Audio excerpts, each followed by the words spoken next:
Assalamualaikum warahmatullahi wabarakatuh. Di video kali ini saya akan menjelaskan materi tentang pernikahan. Yang pertama, pengertian pernikahan. Nikah merupakan perjanjian hukum atau akad untuk membolehkan seorang laki-laki memanfaatkan seorang wanita untuk menikmati kenikmatan yang awal mulanya merupakan perbuatan yang diharamkan menjadi dihalalkan dengan telah mengutarakan akad yang benar. Menurut Muhammad Abu Israh, nikah adalah akad yang memberikan faedah hukum kebolehan untuk mengadakan hubungan suami istri antara seorang pria dan seorang wanita, serta mengadakan tolong-menolong dan memberikan hak-hak dan kewajiban antara mereka. Dalam kompilasi hukum Islam, perkawinan menurut hukum Islam adalah pernikahan, yaitu akad yang sangat kuat atau misalkan ghalizan, untuk menaati perintah Allah dan melaksanakannya ibadah. Dalam Undang-Undang Nomor 1 Tahun 1974 Pasal 1, perkawinan merupakan ikatan lahir dan batin antara seorang wanita dan seorang pria sebagai suami istri dengan tujuan membentuk keluarga atau rumah tangga yang bahagia dan kekal berdasarkan ketuhanan yang Maha Esa. Kemudian dasar hukum pernikahan, firman Allah Subhanahu wa taala dalam Quran surat Az-Zariyat ayat 49. Bismillahirrahmanirrahim. Wa min kulli syai'in khalaqna zaujaini la'allakum tazakkarun. Yang artinya, dan segala sesuatu kami ciptakan berpasang-pasangan supaya kamu mengingat kebesaran Allah Subhanahu wa taala.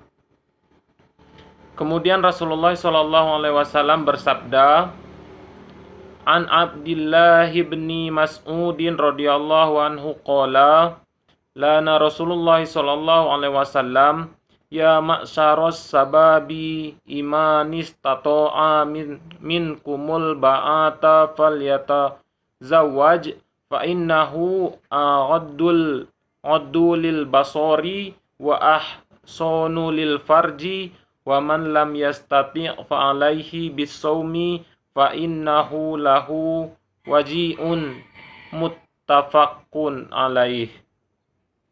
Yang artinya, dari Ibnu Mas'ud berkata Rasulullah SAW bersabda, hai para pemuda, siapa di antara kamu yang mampu atau menanggung beban nikah, maka kawinlah, karena sesungguhnya kawin itu lebih dapat menundukkan pandangan dan lebih dapat menjaga kemaluan. Dan siapa yang tidak mampu, maka hendaknyalah ia berpuasa, karena sesungguhnya berpuasa itu baginya menjadi pengekang syahwat. Hadis riwayat jamaah. Kemudian selanjutnya rukun dan syarat pernikahan. Rukun pernikahan ada 5. Yang pertama yaitu adanya mempelai laki-laki. Yang kedua adanya mempelai perempuan. Yang ketiga adanya wali. Yang keempat adanya 2 orang saksi laki-laki, dan yang kelima ijab kabul.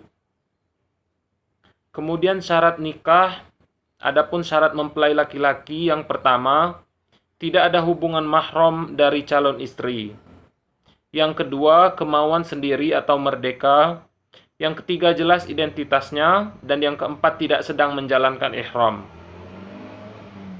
Kemudian syarat bagi mempelai perempuan, yang pertama tidak ada halangan syar'i, yang kedua tidak berstatus suami yang masih sah, yang ketiga tidak ada hubungan mahram, yang keempat tidak dalam keadaan iddah, yang kelima kemauan sendiri atau merdeka, yang keenam jelas identitasnya, dan yang ketujuh tidak sedang menjalankan ihram. Kemudian selanjutnya syarat-syarat wali, yang pertama laki-laki, kedua baligh, ketiga sehat akal, yang keempat tidak dipaksa, yang kelima adil, dan keenam tidak sedang ibadah ihram. Kemudian syarat-syarat saksi. Yang pertama laki-laki, yang kedua baligh, 3 sehat akalnya, 4 adil, 5 mendengar dan melihat, 6 tidak dipaksa, 7 tidak sedang ibadah ihram, 8 paham bahasa yang digunakan untuk ijab dan qabul. Kemudian selanjutnya syarat ijab dan qabul. Yang pertama, ijab dilakukan oleh wali atau yang mewakilinya, sedangkan qabul dilakukan oleh mempelai laki-laki atau yang mewakilinya. Syarat ketat. Keduanya harus mumayyiz. Syarat ijab dan qabul yang kedua, dilangsungkan dalam satu majelis. Kemudian antara ijab dan qabul tidak boleh diselingi dengan perbuatan atau kalimat yang dapat memisahkan antara ijab dan qabul. Yang ketiga, keduanya tidak boleh kontradiksi.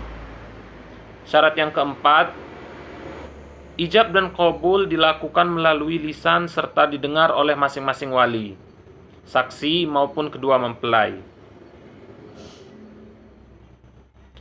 Baiklah, itulah tadi video presentasi dari saya.